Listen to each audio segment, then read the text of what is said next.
ఇటీవలే ప్రకటించిన IIT JEE advance రిజల్ట్స్లో Sarath చంద్ర IIT అకాడమీకి సంబంధించిన స్టూడెంట్స్ చాలా మంచి ప్రతిభని కనబరిచారు. జాతీయ స్థాయిలో 52వ ర్యాంక్, 175వ ర్యాంక్, అలాగే 301 ఇంకా మరెన్నో ర్యాంకుల్ని సాధించారు. వీరందరిలో కూడా ప్రత్యేకం యూనస్ చిన్నప్పటి నుంచి కూడా ఐఐటి ఫౌండేషన్ అంటే ఏంటో లేని స్కూల్లో చదువుకున్నాడు. మనందరం జనరల్గా ఐఐటి ఫౌండేషన్ ఉంటేనే ర్యాంకులు సాధించవచ్చు అనుకుంటాం కదా, అవేమీ లేకుండానే యూనస్ ఈరోజు ఐఐటి జేఈ అడ్వాన్స్ రిజల్ట్స్లో యూనస్ ఈ ర్యాంక్ సాధించడానికి ఎలాంటి స్ట్రాటజీ ఫాలో అయ్యారో మనం తెలుసుకుందాం. యూనస్తో పాటుగా మరికొంతమంది ర్యాంకర్స్ వీడియోస్ కూడా తరచుగా అప్లోడ్ చేస్తూ ఉంటాము. తద్వారా స్టూడెంట్స్కి ప్రిపరేషన్ సంబంధించి మంచి స్ట్రాటజీ అనేది లభిస్తుంది అనేది మా ఆలోచన. Hello Yunus. Sir, congratulations. Thank you sir. Yunus, total సక్సెస్లో నువ్వు ఎవరికైనా థ్యాంక్స్ చెప్పాలనుకుంటే ఎవరికి చెప్పాలనుకుంటావు? ఫస్ట్ ఆఫ్ ఆల్ నేను నా పేరెంట్స్కి థ్యాంక్స్ చెప్పాలనుకుంటున్నాను. తర్వాత శరత్ సార్కి థ్యాంక్స్ చెప్పాలనుకుంటున్నాను. ఎందుకంటే ఆయన కౌన్సిలింగ్ ద్వారానే నేను ఐఐటి అంటే ఏంటి ఆయన మొత్తం తెలుసుకొని ఈ జర్నీ స్టార్ట్ చేశాను. ఈ జర్నీ స్టార్టింగ్లో నేను చాలా స్ట్రగుల్స్ ఫేస్ చేశాను. అండ్ ఆ టైంలో శరత్ సార్ నాకు చాలా సపోర్టివ్గా ఉండేవారు. అండ్ నేను జేఈ మెయిన్స్ సరిపెట్టుకోవాలనుకున్నా. మా పేరెంట్స్ కూడా దానికి ఓకే అన్నారు. కానీ సార్ అడ్వాన్స్ కూడా రాయి, దాంట్లో కూడా మంచి ర్యాంక్ వచ్చే అవకాశం ఉందని మోటివేట్ చేశారు. దాని ద్వారానే నేను జేఈ అడ్వాన్స్ రాయడం జరిగింది. దాంట్లో అందుకే సార్ కూడా థ్యాంక్స్ చెప్పాలనుకుంటున్నాను. యూనస్, శరత్ చంద్ర జూనియర్ కాలేజ్లో ఉన్న శరత్ చంద్ర ఐఐటి అకాడమీ ఉన్న ఫ్యాకల్టీ నీ ప్రిపరేషన్కి ఎలాంటి సపోర్ట్ చేశారని నువ్వు అనుకుంటున్నావు? మా ఫ్యాకల్టీ అందరూ క్వాలిఫైడ్ ఐఐటియన్స్ కావడంతో వాళ్ళు చెప్పే కాన్సెప్ట్లో కానీ దాని అప్లికేషన్లో కానీ చాలా డెప్త్ ఉండేది. అండ్ మాకు అర్థమయ్యే విధంగా చెప్పేవారు.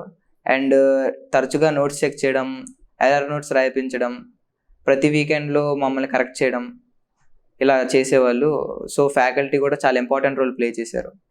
యూనస్, శరత్ చంద్ర ఐఐటి అకాడమీ యొక్క మెటీరియల్ అలాగే అసైన్మెంట్స్ నీ అడ్వాన్స్ ప్రిపరేషన్కి ఏ విధంగా సపోర్ట్ చేశాయి?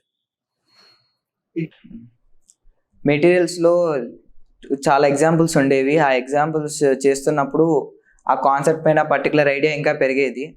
తర్వాత ఎక్సైజ్ విషయానికి వచ్చేసరికి లెవెల్ 1, లెవెల్ 2 అని లెవెల్స్ బట్టి డివైడ్ చేసి ఉంచారు. సో లెవెల్ 1 సాల్వ్ చేస్తున్నప్పుడు మా కాన్ఫిడెన్స్ బాగా బూస్ట్ అయ్యేది.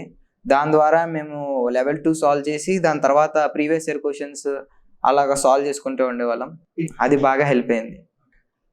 అలాగే ప్రతిరోజు అసైన్మెంట్స్ కూడా ఉండేవి, అవి సాల్వ్ చేసుకుంటూ ఉండేవాళ్ళం. అండ్ దాంట్లో వచ్చిన డౌట్స్ నెక్స్ట్ డే క్లాసెస్లో అయిపోయాక స్టడీ అవర్లో మేము దాన్ని డిస్కస్ చేసేవాళ్ళం. యూనస్, శరత్ చంద్ర జూనియర్ కాలేజ్లో ఉన్న ఐఐటి అకాడమీలో ఒక కాన్సెప్ట్ ఉంది, ఎర్రర్ నోట్స్ అని. ఆ ఎర్రర్ నోట్స్ నీ ప్రిపరేషన్కి ఎలా సపోర్ట్ చేసింది, అది నువ్వు ఎలా యూజ్ చేసుకున్నావు కొంచెం ఎక్స్ప్లెయిన్ చేస్తావా? ఎస్ సార్, ప్రతి వీకెండ్లో ఒక ఎగ్జామ్ జరుగుతుండే సార్, జేఈ మెయిన్స్ కానీ అడ్వాన్స్ కానీ.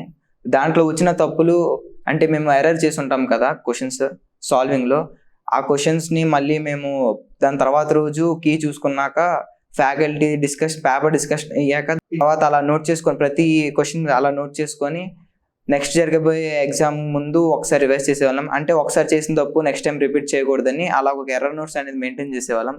అది కూడా మా సిల్లీ మిస్టేక్స్ని చాలా వాటికి తగ్గించింది, క్వశ్చన్ మీద ఎక్యురసీ పెంచింది.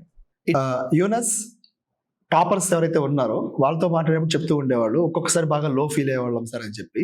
సో నువ్వు మోటివేషన్ కోల్పోయినప్పుడు ఎలా నువ్వు మళ్ళీ గెయిన్ చేసుకుని ప్రిపరేషన్ని కొనసాగించేవాడివి? సార్ అంటే లో ఫీల్ అవ్వడం అలాంటిది ఏం లేదు సార్, కానీ మోటివేట్ చేయడానికి అయితే ప్రతి నెల మాకు ఐఐటీస్ నుంచి గ్రాడ్యుయేట్ అయిన పెద్ద పెద్ద అల్యూమినిస్ వచ్చేవాళ్ళు, మమ్మల్ని గైడ్ చేసేవాళ్ళు. అండ్ వాళ్ళు వచ్చి వాళ్ళ కాలేజ్ గురించి చెప్తున్నప్పుడల్లా మాకు చాలా మోటివేటెడ్గా అనిపించింది. మాకు కూడా అక్కడికి వెళ్ళి చదవాలని చాలా ఆశ వచ్చింది అక్కడే. అండ్ థర్డ్ పాయింట్, ఇక్కడ మేనేజ్మెంట్ పర్టికులర్గా ప్రిన్సిపల్స్, వైస్ ప్రిన్సిపల్స్ కూడా మమ్మల్ని ప్రతిసారి ప్రతి ఎగ్జామ్ ముందు బాగా మోటివేట్ చేసేవారు, ఇంకా మంచి స్కోర్ రావాలి, ఇంకా బాగా చేయగలరని. That help a lot. Yunus, JEE mains advance preparation అంటే చాలా స్ట్రెస్ఫుల్గా ఉంటుందని చెప్తూ ఉంటారు, కానీ నీకు అలాంటి ఎక్స్పీరియన్స్ ఎప్పుడైనా అయిందా మన కాలేజ్లో? అలా ఏం లేదు సార్. ఇక్కడ క్లాస్ రూమ్స్ అన్నీ చాలా లిమిటెడ్ స్టూడెంట్సే ఉండేవాళ్ళు. వేరే కాలేజెస్ లాగా ఎక్కువ స్టూడెంట్స్ అలా ఏం లేరు. అండ్ ఫ్యాకల్టీ కూడా అంతగా ప్రెషర్ ఏం పెట్టలేదు. ఫ్యాకల్టీ మేనేజ్మెంట్ బాగా కోఆపరేటివ్గా ఉండేవారు, బాగా మోటివేట్ చేస్తూ ఉండేవాళ్ళు. అంతగా ప్రాబ్లమ్స్ చేసి బోర్ కొట్టి అంటే విసుకొచ్చినప్పుడల్లా పక్కన ప్లే గ్రౌండ్ ఉంది, వెళ్ళి ఆడుకునే వాళ్ళం. అండ్ ఫుడ్ బాగా హోమ్లీ ఫుడ్ లానే అనిపించింది, అంటే మంచి క్వాలిటీ ఫుడ్. ఇక్కడ ఉన్న హాస్టల్లో కూడా మాకు రూమ్కి లిమిటెడ్ స్టూడెంట్సే ఉంచేవారు. సో మాకు పెద్ద కంజెస్టెడ్గా ఏం లేదు, చాలా ఫ్రీఫుల్గా నేను ఈ జర్నీ కంప్లీట్ చేశాను.